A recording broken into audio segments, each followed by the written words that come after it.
Good evening student. हम लोग अपने some basic concept of chemistry के अगले टॉपिक की तरफ में बढ़ते हैं और ये टॉपिक आपको अपने स्क्रीन पर दिख रहा होगा। ये टॉपिक है सॉल्यूशन। थोड़ा सा इसके बारे में बता रहे हैं, वो आप ध्यान से सुनोगे।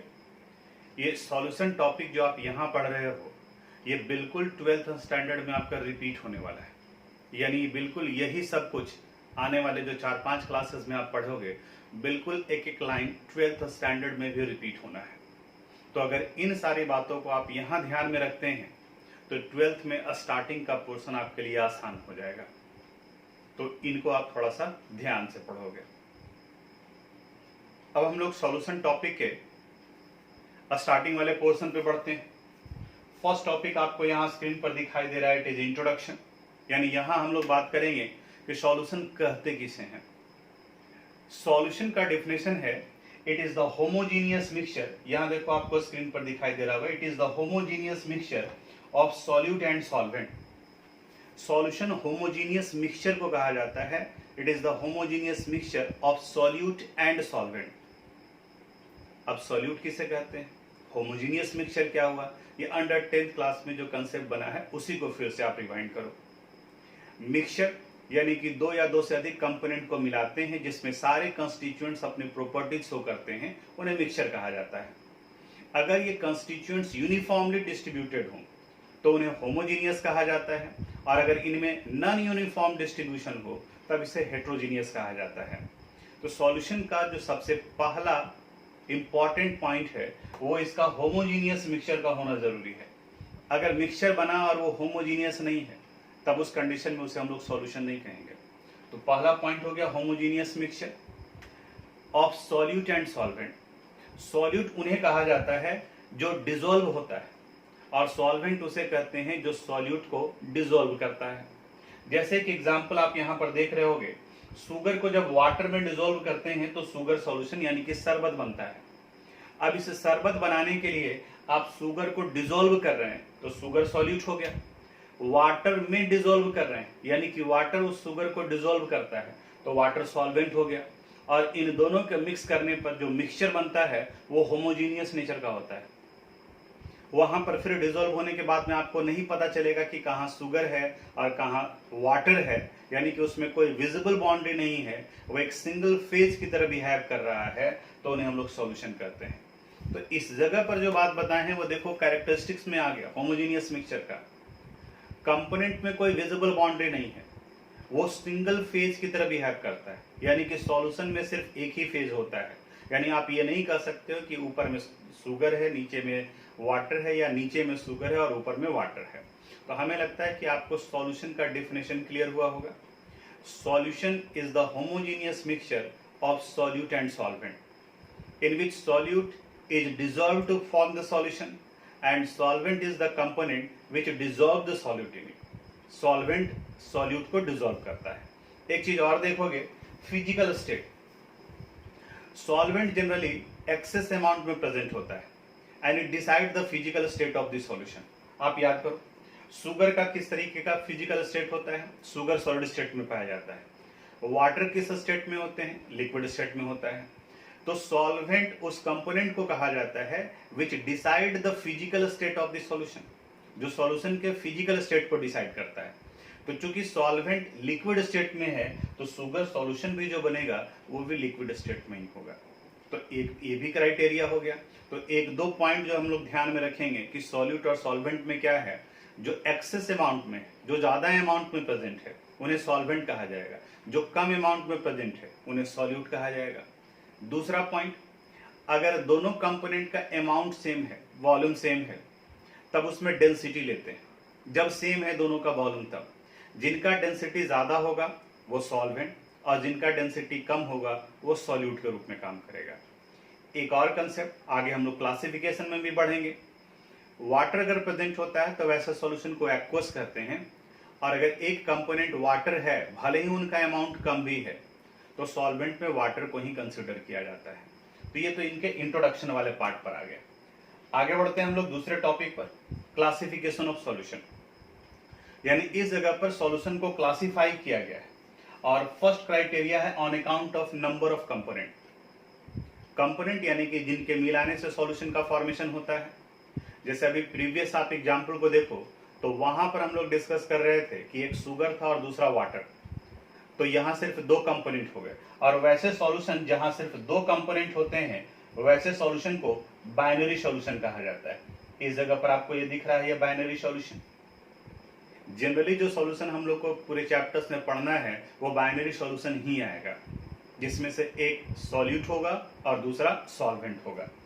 अगर तीन कंपोनेंट है, आप इमेजिन करो कि उसी में थोड़ा सा लेमन डाल दिया गया, अब तीन कंपोनेंट हो गए तो उन्हें टर्नरी कहा जाएगा। 4 कंपोनेंट हो गए तो क्वार्टरनरी, 5 कंपोनेंट है तो पेंटानरी, हेक्सानरी और सो ऑन।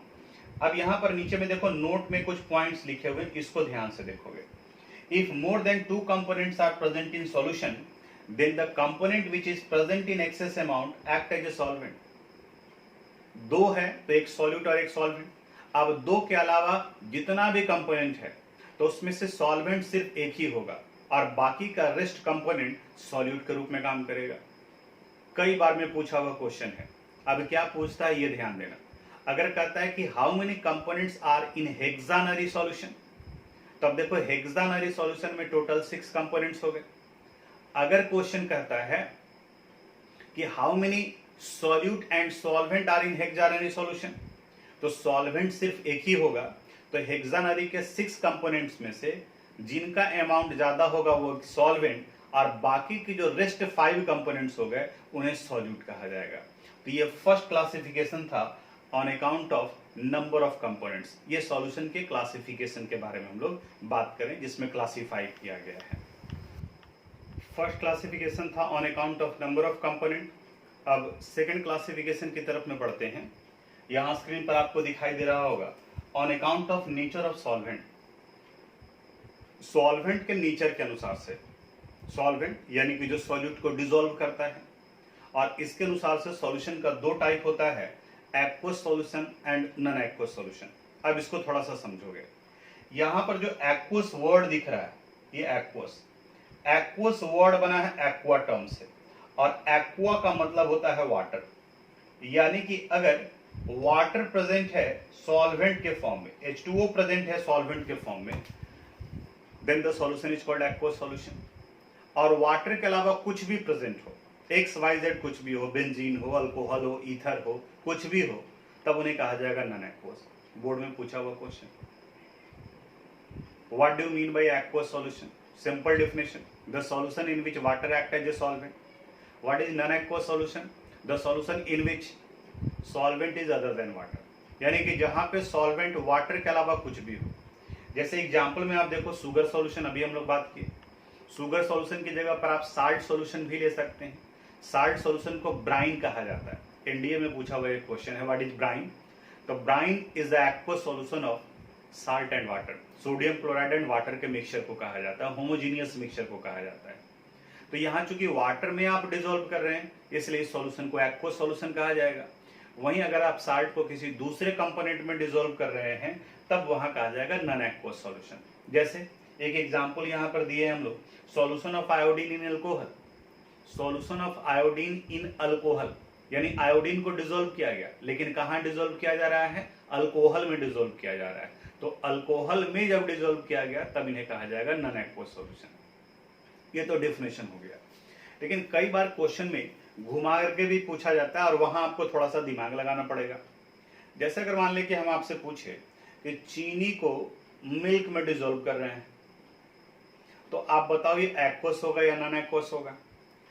फर्स्ट अटेम्प्ट में तुरंत दिमाग में स्ट्राइक करेगा कि वाटर में डिसॉल्व किया जाता है तभी एक्वस होता है, और वाटर के अलावा कोई भी दूसरा है तब उन्हें नॉन एक्वस कहेंगे। तो आप तुरंत बोल दिए इसको कि नॉन एक्वस सॉल्यूशन। अब जरा ध्यान से सोचो, इस क्वेश्चन को यहीं पर थोड़ा सा पॉज करते हैं और फिर आगे बढ़ते हैं, दूसरा क्वेश्चन पूछते हैं। अगर मान लिया कि आप शुगर और वाटर डिसॉल्व कर एक्वस सॉल्यूशन बना लिए, शुगर सॉल्यूशन हो गया। अब यहाँ कहा गया कि साल्ट को आप डिसॉल्व कर रहे हैं शुगर सॉल्यूशन में, साल्ट को आप कहाँ डिसॉल्व करें? शुगर सॉल्यूशन में। तो ये एक्वस होगा या नॉन एक्वस होगा? तब आप तुरंत बोलोगे कि ये एक्वस होगा। हम बोलेंगे कि कैसे? वाटर में तो आप डिसॉल्व नहीं कर रहे हैं, आप तो इसको शुगर सॉल्यूशन में डिसॉल्व कर रहे हैं। तो आपका जवाब होगा कि शुगर सॉल्यूशन में तो ऑलरेडी वाटर प्रेजेंट था, अब फिर से पहले वाले क्वेश्चन पर आओ। बिल्कुल उसी तरह से जब शुगर को आप मिल्क में डिसॉल्व कर रहे हैं तो मिल्क में ऑलरेडी उसका बेस जो है, आगे हम लोग सरफेस केमिस्ट्री में पढ़ेंगे, 12th का एक चैप्टर है, तो जो उनका बेस प्रेजेंट है वो ऑलरेडी वाटर ही है। तो वैसे कंपोनेंट जहां ऑलरेडी वाटर प्रेजेंट है एक्सेस अमाउंट में, और सॉल्यूशन में अगर आप किसी को डिसॉल्व कर रहे हैं, मिल्क कोई एक कंपोनेंट नहीं है, मिल्क में फैट भी प्रेजेंट होता है, वाटर भी प्रेजेंट होते हैं, तो ऑलरेडी सॉल्यूशन की तरह ही बिहेव कर रहा है। हालांकि थोड़ा सा और माइन्यूटली हम लोग देखेंगे तो ये कोलाइड्स के एग्जाम्पल में आ जाता है, लेकिन अभी उसके बारे में डिस्कस करेंगे तो कंफ्यूजन होगा। अभी सिर्फ आप इतना ध्यान में रखो कि मिल्क में ऑलरेडी वाटर प्रेजेंट है, और इसलिए जब शुगर को उसमें डिसॉल्व करते हैं तो वो भी एक्वस सॉल्यूशन के एग्जाम्पल में ही आएगा। तो ये क्लासिफिकेशन था एक्वस एंड नॉन एक्वस से। पहला क्लासिफिकेशन क्या था? On account of number of components, जिसमें है binary, ternary, quaternary, pentanary. The most common type of solution is binary solution. Second classification क्या था? On account of nature of solvent, और इसके अनुसार से दो हो गया, एक एक्वस सॉल्यूशन और दूसरा नॉन एक्वस सॉल्यूशन। अब थर्ड क्लासिफिकेशन है on account of physical state of solute and solvent. ये आप देख रहे हैं यहाँ, ये जो टेबल दिख रहा है आपके एनसीईआरटी बुक में ये टेबल दिया हुआ है। फिजिकल स्टेट, मैटर तीन फॉर्म में जनरली अर्थ सरफेस पर नॉर्मल कंडीशन में एग्जिस्ट करते हैं। नॉर्मल कंडीशन में सॉलिड, लिक्विड एंड गैस। अब सॉल्यूट भी तीनों स्टेट में होगा, सॉलिड, लिक्विड एंड गैस में। सॉल्वेंट भी तीनों स्टेट में होगा, सॉलिड, लिक्विड, गैस में। तो इनका अगर कॉम्बिनेशन किया जाए तो टोटल 9 टाइप्स ऑफ सॉल्यूशन बनेंगे। जैसे देखो यहां पर gas in gas, liquid in gas, solid in gas, gas in liquid, liquid in liquid, solid in liquid, gas in solid, liquid in solid, solid in solid. यानी कि total 9 types of solution हैं। और इसमें से जो generally हम लोग main जो पढ़ते हैं, जो हमारे दिमाग में सॉल्यूशन का कंसेप्ट आता है, वो ये पार्ट आता है यहां पर, लिक्विड सॉल्यूशन के बारे में। जैसे ही कोई अगर सॉल्यूशन बोलता है तो हमारे दिमाग में ये आता है, जिसमें से सॉलिड, लिक्विड या गैस को हम लोग लिक्विड में डिसॉल्व करते हैं। और यहाँ इस चैप्टर में भी जनरली हम लोग पढ़ेंगे तो इन्हीं के बारे में पढ़ेंगे कि या तो सॉलिड सॉलिड स्टेट में होगा, लिक्विड में होगा, या गैसेस में होगा। बट जानकारी आपको रखना चाहिए, टोटल 9 टाइप्स ऑफ सॉल्यूशन है। तो ये 9 टाइप्स ऑफ सॉल्यूशन है। और जब इनके सॉल्यूशन का फिजिकल स्टेट देखेंगे तो फर्स्ट वाले को कहा गया गैसेस सॉल्यूशन, क्योंकि सॉल्वेंट गैस है। सेकंड वाले को कहा गया लिक्विड सॉल्यूशन, क्योंकि सॉल्वेंट लिक्विड है। और थर्ड वाले को कहा गया सॉलिड सॉल्यूशन। अब थोड़ा सा सॉलिड सॉलिड में अटपटा भी लगता है कि आप डेफिनेशन बताए हैं कि सॉलिड और सॉलिड का होमोजीनियस कैसे बनेगा, जबकि सॉल्यूशन के लिए तो होमोजीनियस नेचर होना चाहिए। एलॉय का डेफिनेशन याद करो। Alloy is the homogeneous mixture of metal metal और मेटल नॉन मेटल। तो यहां टर्म आ गया होमोजीनियस मिक्सचर, और होमोजीनियस मिक्सचर को ही सॉल्यूशन कहा जाता है।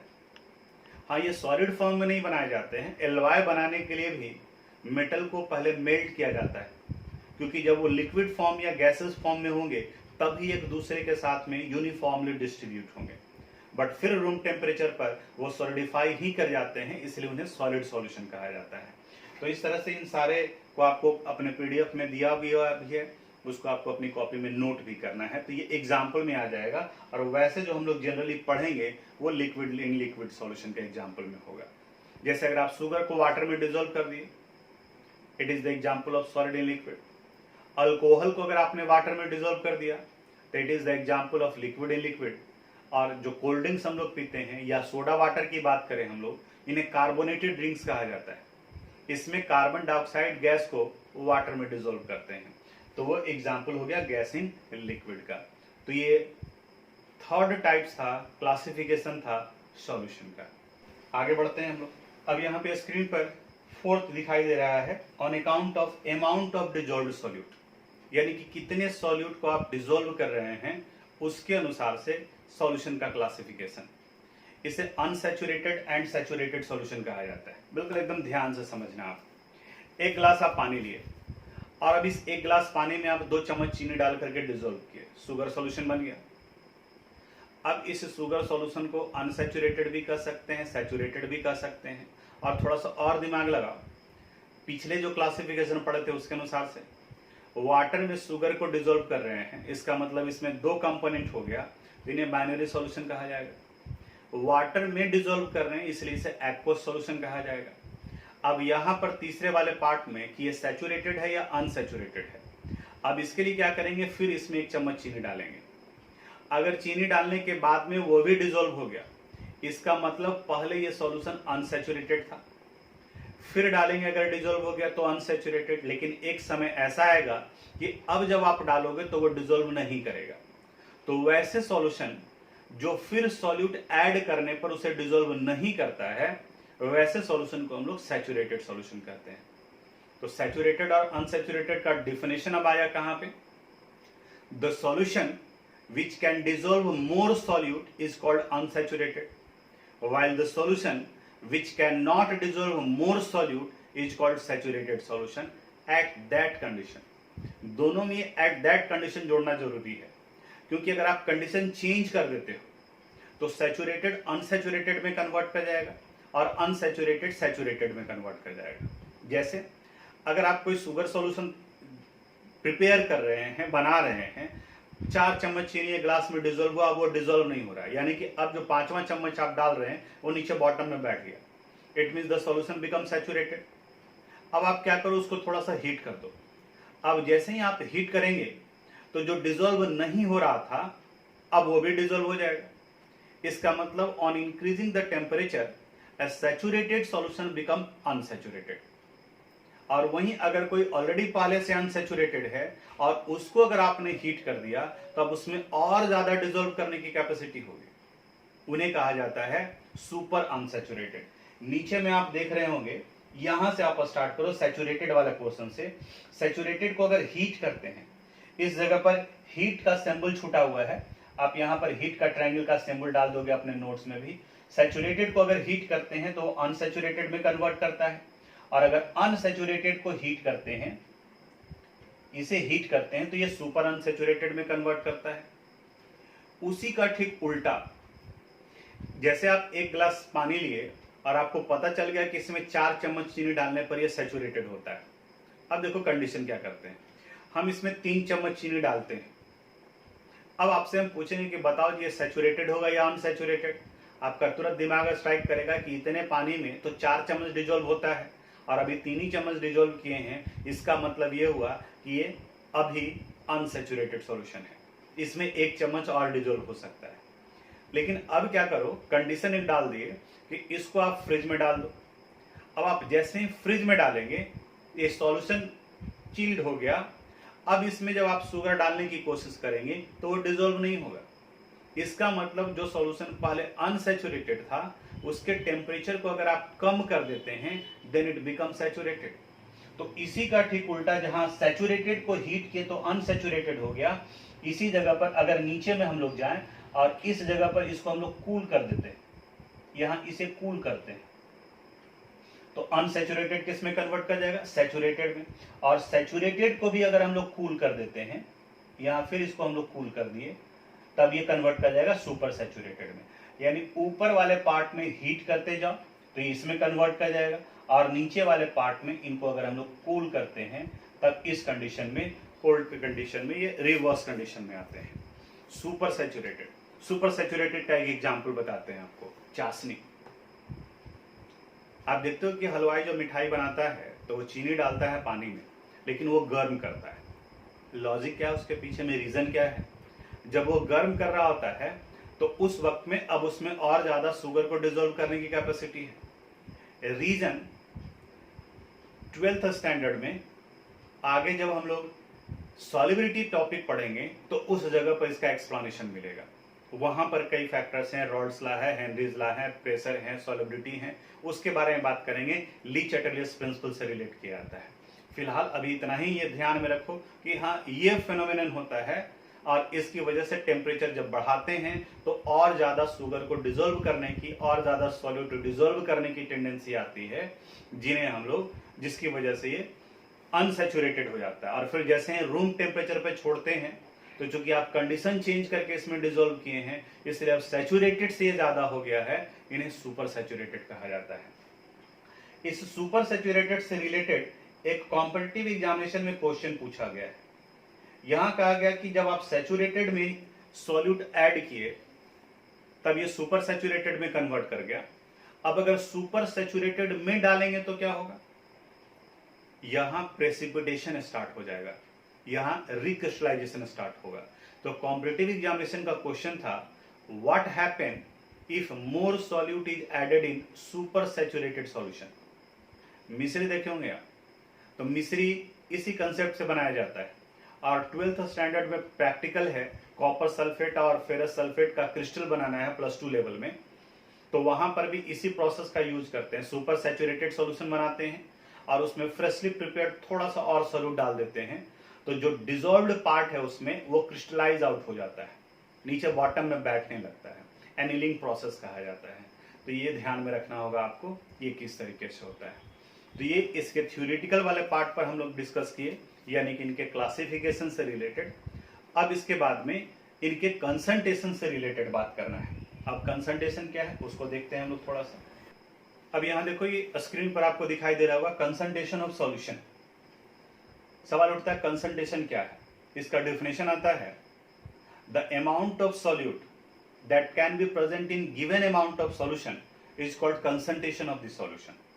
और सिंपल तरीके से बताते हैं, जैसे अगर एक लेमैन यानी कि साधारण आदमी के लैंग्वेज में बात करें हम लोग, आप कोई शुगर सॉल्यूशन तैयार किए हैं, तो वो आपसे पूछेगा कि बताइए भाई यहाँ पे कितना पानी और कितना चीनी लिए, और आप भी उसके उसी लेमैन के लैंग्वेज में आप आंसर देंगे, तो वहाँ बताएंगे कि 1 गिलास पानी में 2 चम्मच चीनी डाले, या 200 millilitre water has 20 gram of sugar. लेकिन अगर इसे केमिस्ट्री के लैंग्वेज में रिप्रेजेंट करना है, तो वो व्यक्ति जो आपसे क्वेश्चन ये पूछ रहा था कि कितना पानी और कितना चीनी है, ये ना पूछ करके वो ये पूछेगा कि what is the concentration of this solution. तो तुरंत आपके दिमाग में स्ट्राइक करेगा कि ये पूछ रहा है कि अच्छा इस सॉल्यूशन में कितना सॉल्यूट और कितना सॉल्वेंट है, या इस सॉल्यूशन के गिवन अमाउंट बनाने में आपने कितना सॉल्यूट डिसॉल्व किया है। अब आपका आंसर, आप इनमें से किसी में भी आप आंसर दे सकते हैं, आपको कैलकुलेट करना पड़ेगा, और कैलकुलेट करने के बाद में आप ये डिसाइड करेंगे कि उस सॉल्यूशन का मोलरिटी क्या है। मोलरिटी में भी मोल पर लीटर भी कहा जाता है, इसे 5 मोलर 2 मोलर, आगे हम लोग को यही सब करना है, या molarity, mole fraction, mass percentage, यानी कि इतना जो टाइप आप देख रहे हो, this all are the way of representation of concentration of solution. यानी कि इतने में हम लोग कंसंट्रेशन को रिप्रेजेंट कर सकते हैं। मोलरिटी भी हो सकता है, मोलरिटी भी हो सकता है, तो ये कैलकुलेट किया जाएगा। तो these are the way of representation of concentration of a solution. अब हम लोग का काम क्या रहा, अब अगले क्लास में हम लोग मोलरिटी के बारे में बात करेंगे, इससे रिलेटेड न्यूमेरिकल्स के बारे में बात करेंगे। तो आप भी थोड़ा सा इस पोर्शन से रिलेटेड न्यूमेरिकल को देख लीजिएगा, और आज जितना इंफॉर्मेशन दिए हैं उससे रिलेटेड PDF भी आपके ऐप में दिया जा रहा है, आप उसको अपनी कॉपी में नोट करके लिखिएगा। Thank you.